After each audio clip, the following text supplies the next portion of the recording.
tool is a very apt word, I suppose, because it is a single tool in your tool belt that should be full of other things as well. Hi, I'm Beth Beesky, the founder of More Time to Design and your host of the Design Dialogues podcast. I've been a designer for the last 12 years and I've run my own studio for 5, and I know how hard it is to run a successful business. You not only need to be great at designing, but you need to be great at all the other things as well. I created More Time to Design, a software platform to help designers run efficient studios, and I've created the Design Dialogue podcast to help us all learn together. Each week, we will meet professionals who are at the top of their game doing things that help us run our studios. We'll have conversations with social media managers, interior design mentors, copywriters, stylists, photographers, suppliers, and also designers who have been in the game for a long time and who have such a wealth of knowledge to share. I hope that each week you feel inspired and informed at the end of each of our design dialogues. So join me for the Design Dialogue podcast. Welcome to episode 5 of the Design Dialogues podcast. This week we are talking with Penny Wilson from 2 Pence Media, a digital media agency. Before we get to the dialogue, I wanted to remind you about the 30-day free trial that we offer with More Time to Design. For those of you who don't know, More Time to Design is an interior design studio and project management software that will change the way you run your studio. Follow the links in our show notes to see how you can change your business today for the better. This will be one of many dialogues we will have with Penny. We all know that marketing, and especially digital marketing, is such a crucial part of our business strategy, but that it can be so overwhelming. I know we are all going to learn a lot from Penny over the next few months, and I hope you enjoy this design dialogue. Hi everyone, welcome to today's episode. I'm here with Penny Wilson from 2 Pence Studios. How are you, Penny? Hi, I'm good. How are you? Good. Thank you so much for joining us.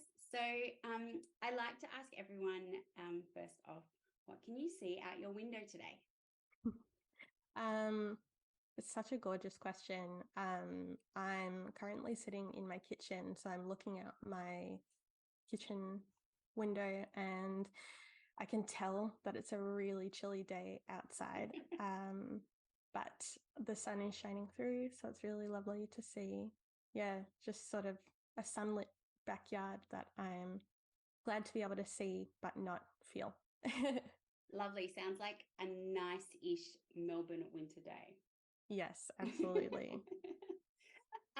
So for everyone that's listening, Penny is a social media and digital marketing whiz. And Penny is going to be one of our regular guests on the Design Dialogues. And we're really going to spend some time with Penny digging down into the nitty-gritty of social media. And if you're anything like me, I think I know a little bit, but I'm also well aware that I know there's so much that I don't know. So I'm really looking forward to these chats, Penny, over the next few weeks and months, so that we can all learn together more about social media, digital marketing, what's the difference, and how we can make it work for our businesses. Thank you so much. Yeah. I was just going to say, if you hear a little squeal in the background, my 3-year-old cat Lemon might also be joining us on the call every now and again. I love the addition of a furry guest. So awesome. So I would love to hear about, how did you start your business? How did you get into social media marketing and digital marketing? And yeah, how did you get to where you are today? So I graduated high school in 2008. I had to think about that for a second. And back then, definitely digital marketing was a thing, but social media marketing hadn't quite taken off. Yeah. We were still sort of teetering the line between MySpace and Facebook, but very much adopting Facebook and letting MySpace go. I miss Twitter. MySpace. I thought it was awesome. Me too. genuinely like, and I was reading something earlier today about how like MySpace just had all of these 14-year-old kids like learning HTML and like learning how to code their own sites. And it's like, we don't have anything like that exists anymore. Yeah. I loved leaning into like the customizability of it and the uniqueness of everyone's profiles. Mm. But I actually started my career studying primary school teaching. Oh, wow. Okay, that actually totally makes sense, which everyone will get to hear. Penny has the most amazing ability to explain things and like help people learn. So I can really see the teaching part of that coming through. Oh, just spent so many years speaking to prep children. um, well, thank you. But yeah, so I did the degree. I finished. It was 4 years, and I think maybe by the 2-year mark, I remember having a lecture. Someone came in to guest speak, and they said, 50% of you will go on to teach, and 50% of you will use this degree like in none of your life. You will finish it, and you will just let Walk it out go. the door and never think of teaching again. And I said, that is me. Yeah. And so when I finished my degree, I really didn't know what I was doing. I took a bit of a gap year. And at the time, Instagram had just sort of been introduced and things were happening. And I was I was really in love with this clothing brand called Black Milk Clothing. They are based in Brisbane, and I was kind of swept up into their cult-like community. Yeah. And rode the wave of that a little bit, and was really posting on social media a lot, and was also looking after the community of Vic-based fans of that brand. And a couple of different people said, why don't you do communications or marketing? And so I just kind of took that and ran with it. I did a master's in communications. And since then, I've been, working at various different businesses and organizations ever since. I started freelancing in 2015. I was also working at a job at the time. I was working at an agency called the Jackie Winter Group. And it wasn't until 2019 that I actually took up freelancing as a full-time gig. And so it's always been, my business has always been something that I've kind of had with me, but it wasn't until like relatively recently that I really became like a business owner and treated it like my little baby. But that's awesome. I think that so often, we're kind of like, it takes a bit of a journey to get to being a business owner. And I think your like path is not dissimilar to many interior designers where you are, there's a real kind of benefit to learning from other people's mistakes in a way, like seeing how other people do it. Like not saying that if you start straight out of college, that's also not great, but I think there's a lot to be learned from working alongside people, like seeing how they do it and also seeing how they don't want to do it kind of thing. And just like, just like interior design, there's so many elements or like sectors within interior design kind of thing. And quite often you kind of go, oh, I want to work in this area. And then you kind of go, actually, I don't want to work in that at all. That's not what I thought it was going to be. And you end up on a different path. And if you kind of, it's good to kind of work that out while you're doing it for someone else kind of thing.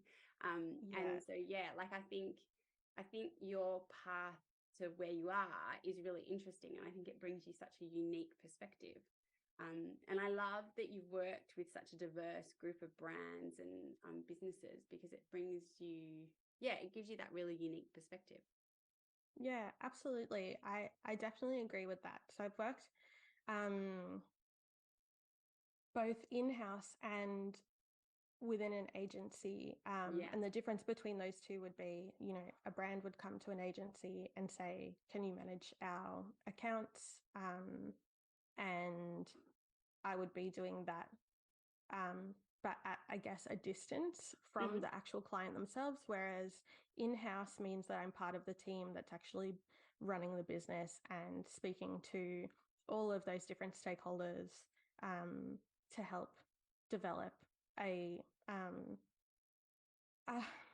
I want to say like a more fully rounded you know digital identity, but that's not to say that agencies don't do great work, because they absolutely do.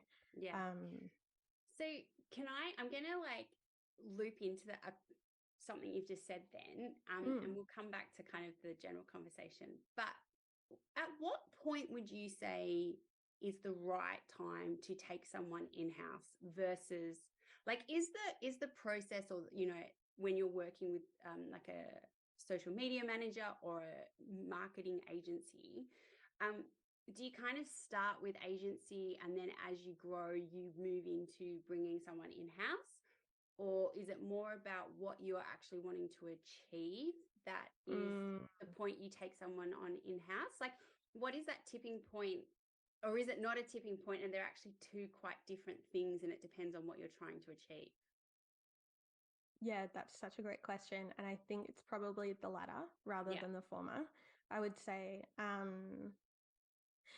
it really depends what kind of business you're talking about and whether or not they are having a intimate conversation with their audience, or whether they can be a little bit more sort of reserved or conservative in the way that they push them marketing messages.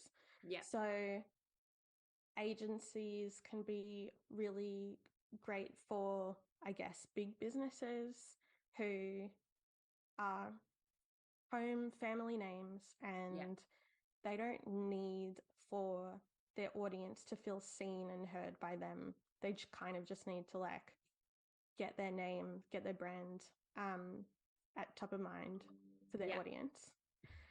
And then in-house, I think,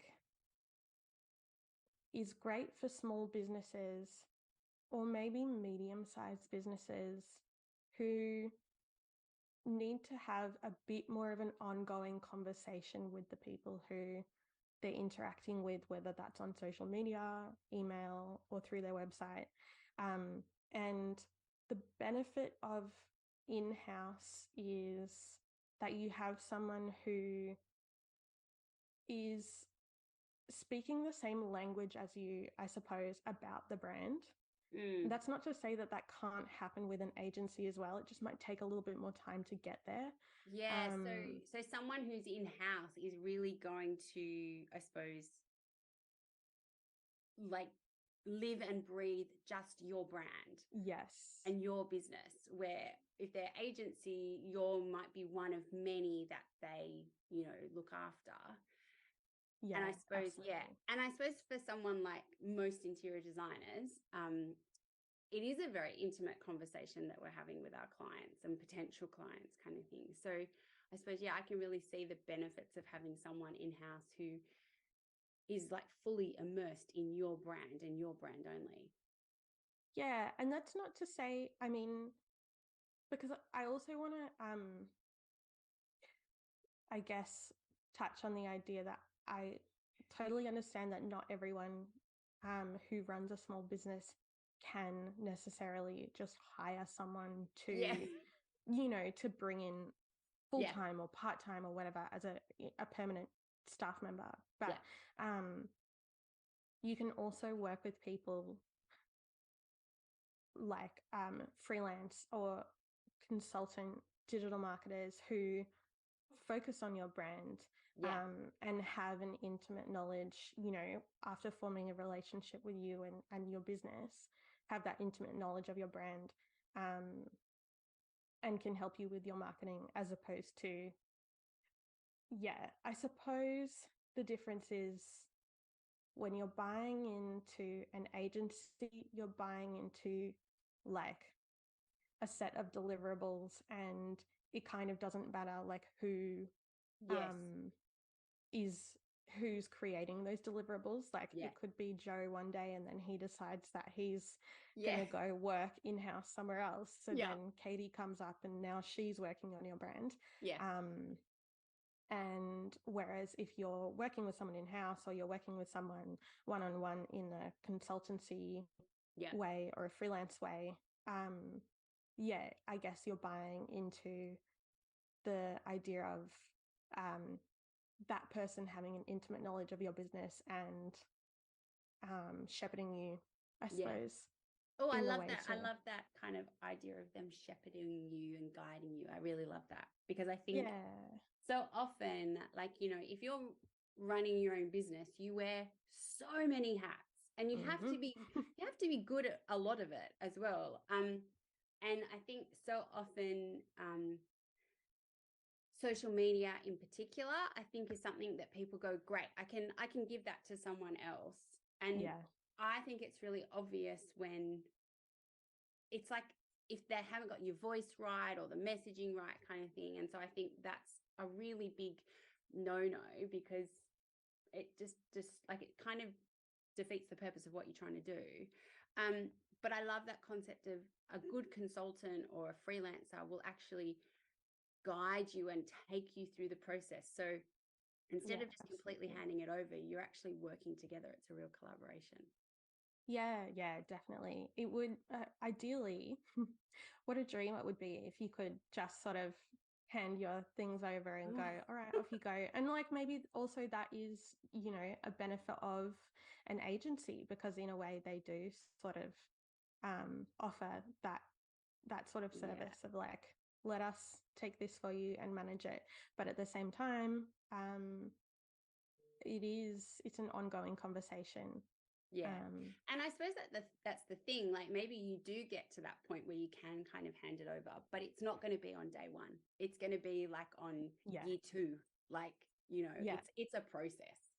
yeah, Okay, so we've totally gone off on a tangent there, but that's all good. I think that was really important because I think so often, you know, if you are a small business owner, you do kind of look at what you can outsource. And I think this is something that people jump to really quickly, which I don't think is a bad thing, but I don't think it's necessarily as black and white as let's just get someone in to do the social media. Like I think it really does have to be a partnership with whether it is in-house or a freelancer or an agency, like, yeah. yeah, absolutely. So one question that I would love for you to kind of talk me through is, so when we think about digital marketing, I reckon everyone's like, oh, Instagram, like social media. Yeah, And I'd love to kind of understand why having a strategy and a digital marketing strategy is so important, but also why it's so much more than your Instagram posts. yeah, that's, I mean, a great question. So it's true, like even when I started out in marketing, my head was totally in social media world because that's just what I was Yeah. excited about. And as I've grown in my career and I've worked with so many different brands, I've understood that, yeah, social media is a fantastic tool, but it's absolutely not the be all and end all of digital marketing. In fact, it's kind of just like the tip of the iceberg. Mm. And tool is a very apt word, I suppose, because it is a single tool in your tool belt that should be full of other things as well. So Yeah. that would be like email marketing, website, having a website and having a website that really works for you and that's serving the objectives and the ambitions of your brand. SEO is another important tool, but that's obviously like relatively linked to having a website. Paid ads. There's probably others, but they're kind of like the core components. Yeah. Um, so what a strategy does is, and I was thinking about this earlier because obviously I knew what we were going to talk about today before coming into this conversation. And I think a really beautiful metaphor that's quite apt for your audience is, you wouldn't build a house without the plans. Yes. And what the plans do is they don't just say like where to build something and where to put that pillar and where to put that sliding door, whatever it may be, but they also um, they work out the functions for each of the rooms and they give meaning to the house as well. And I think that is the greatest importance of having a digital marketing strategy, because I think that marketing can and often does take so much time. And what a shame to spend all of that time doing all of that work without having intention behind that. Yeah. I love And that that's analogy. Because I think the other thing, like, let's carry it on a bit more, is we don't design a house by like as individual rooms. It is an overall plan, and we need to make sure that what's happening in the kitchen is talking to what's we don't have a mid-century kitchen with a Hamptons bathroom kind of thing.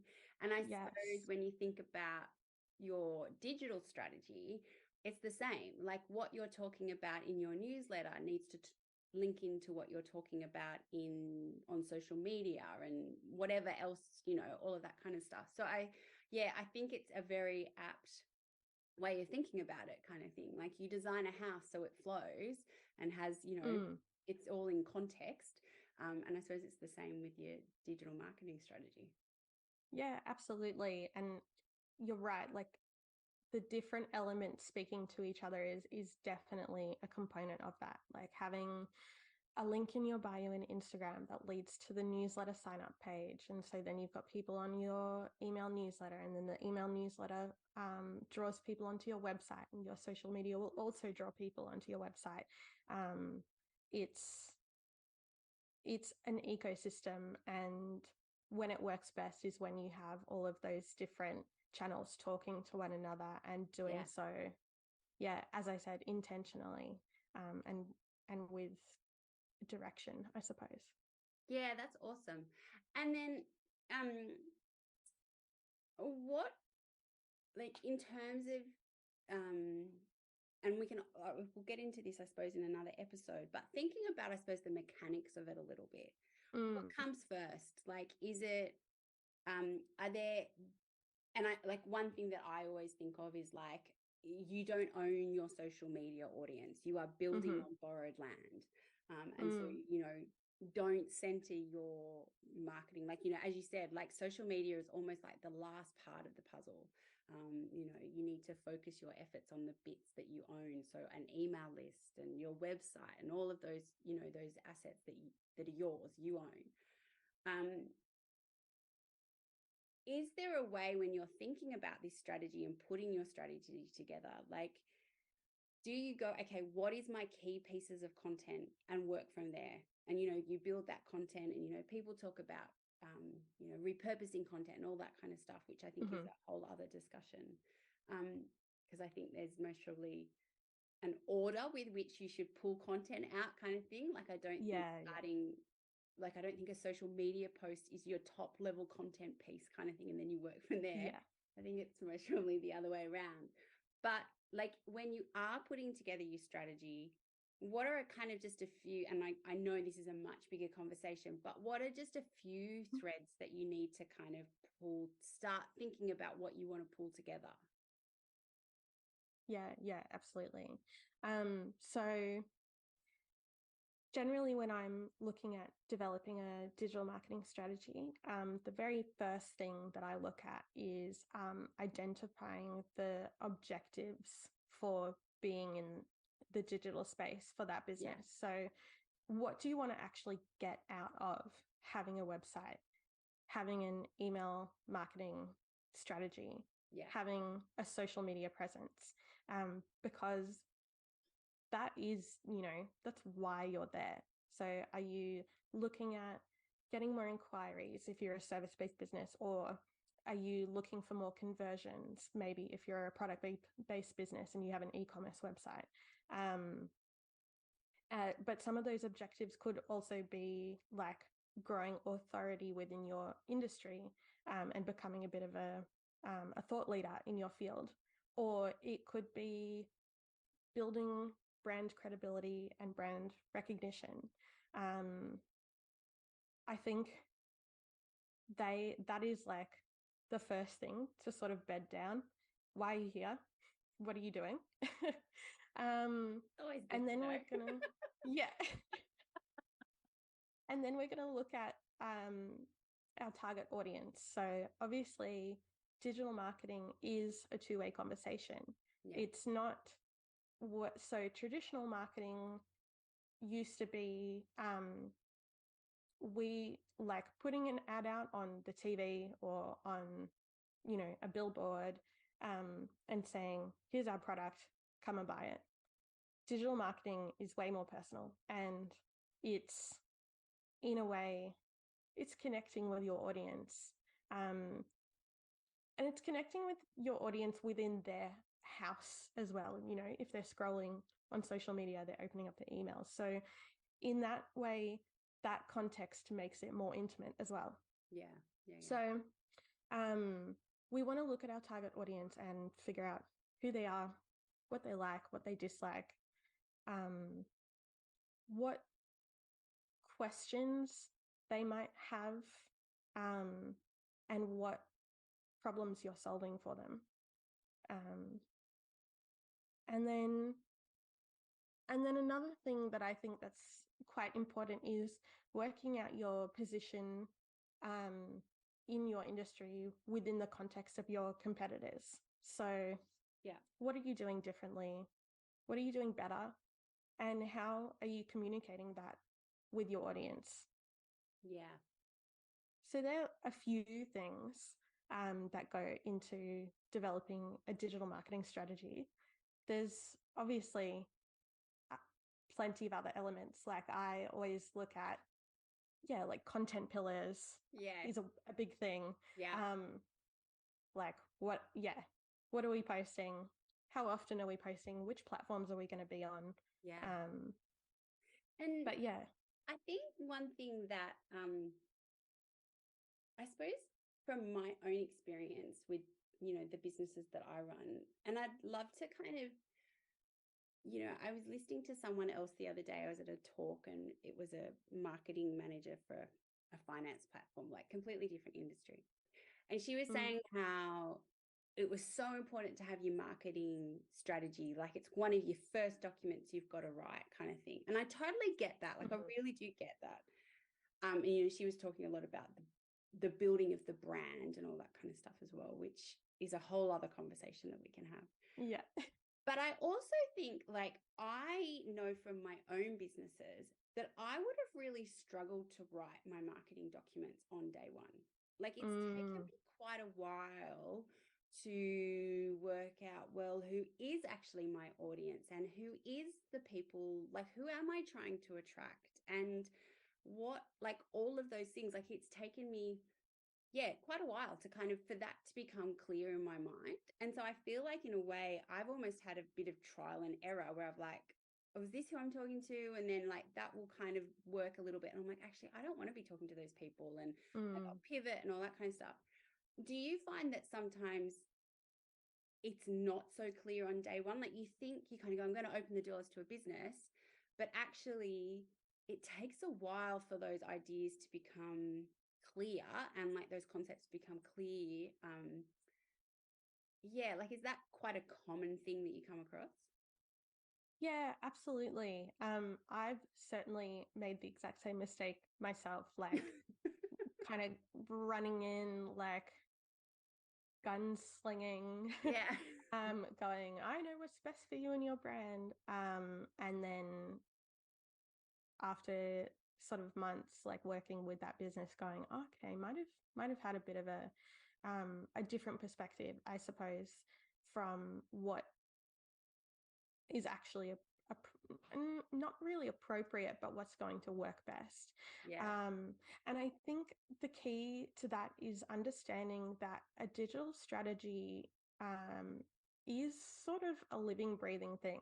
Like Yeah. it's Yeah. Yeah. not set in stone. And it is something that's good to come back to on a regular basis and Mm. think about and revise, because um, yeah, I mean, like you said, you start off with one idea, and then as your business develops, you go, actually, that's not quite right. Yeah. And it may have been right before. It may have been that you were getting that kind of audience coming in, and they were serving your business, and simultaneously you were serving them as well. But businesses grow and businesses develop, and maybe your target audience shifts a little bit as you develop as a person and as a brand. So Yeah. being able to come back to your marketing strategy from time to time. And I would say, I guess, if people need a clear indication on that, like maybe once a year.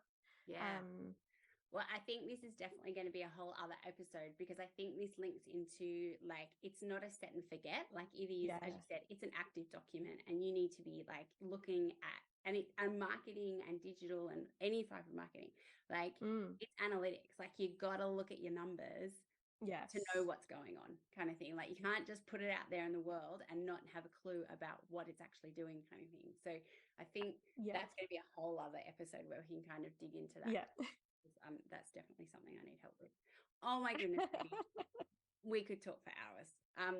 So I think that's a great place to kind of leave our first episode. So now Yeah, we're going to sure. put all this info in our show notes, but tell me, how can our community reach out to you, touch base with you, learn about working with you? Where can they reach you? Yeah, thank you. I am on Instagram at twopence.digital, and I'm on Facebook as twopence. I think my handle is like / twopence digital, all one word. I've like just recently changed them all over. So We I'm will going through. definitely put all of this in the show notes. Yeah, and also by the time this goes up, my website should be live. Awesome. And that will be twopence.digital as well. Perfect. Wonderful. Well, thank you so much, Penny. And I am looking forward to more and more of our chats. I think so many people are going to just absolutely drink all this information up, because it's so Thank crucial you. to our businesses. But I think sometimes it's all a little bit confusing. So thank you Yeah. so much. Thank you. Oh, wow. What an amazing jam-packed episode with Penny. I've got so many notes that I've scribbled down here about things that she talked about around digital marketing and building the strategy for it, and why that's so important. I really hope that you have gotten so much out of that episode. Penny, as I said, is going to be one of our regulars on the Design Dialogues, where we will really learn more and more about digital marketing, why it's so important, and how we can empower and educate ourselves about it so that we feel more comfortable when we're doing it. So a couple of things that really stood out to me in this episode was where we talked about why it's so important to have a strategy, and that concept of, you don't build a house without plans, and you can't do media and you can't do marketing without a plan, and why that plan is so important. And especially when it comes to linking all the places that we talk to our audience on, making sure that we are talking to them succinctly and that it's all making sense, so that we're not talking to them about topic A in our newsletter and topic B and C on our social media. So I really loved that analogy of thinking of the strategy in the same way that we would think about plans for a house. The other thing that I think really resonated with me that we touched on was how you have to be a bit patient with these things, and that also that your marketing strategy is not a static document. It's not, you put it down, you do it and it's done and you never look at it again. It really is a document that you need to come back and kind of tweak and assess. And, as I said, when I first started my design studio, I don't think I was completely clear on who I was talking to, and what was the outcome that I wanted from my marketing. So it's definitely been a process that I have tweaked and worked on over the years. And I think that's a really important thing to kind of know, that this isn't a document that we can just do and then put in a drawer. We need to be looking at it and reassessing. And I think something that we will definitely come back to and talk to Penny in later episodes is around the analytics of marketing and understanding how to work out what is working and what isn't working, because I think that is such crucial information to have when it does come to assessing the strategy for the next period, whether that's the next 6 months or the next 12 months, however you choose to set it. Because I think that if you are not, sometimes with these things, well, actually always with these things, the process is so much slower than what you imagine. And so if you are not tracking where you are going and what's performing and what's not performing, sometimes you feel like you're not going anywhere. So I think we will definitely come back and talk to Penny about the analytics side of things. So I hope you really loved this design dialogue as much as I have. And we'll see you next week, guys. Thank you for listening to this design dialogue. I hope you have found it full of inspiration and helpful information to take into your design studio. To organise your day, your desk and your studio, make sure to sign up for your free 30-day trial of More Time to Design to see how it can transform your business. Follow the links in our show notes. If you would like to get in touch, please reach out on email at beth@moretimetodesign.com or on Instagram at more_time_to_design. I would also love it if you could rate and review this podcast, which help others find it. Follow the link in our show notes. Have a great week, and I will see you for our next design dialogue.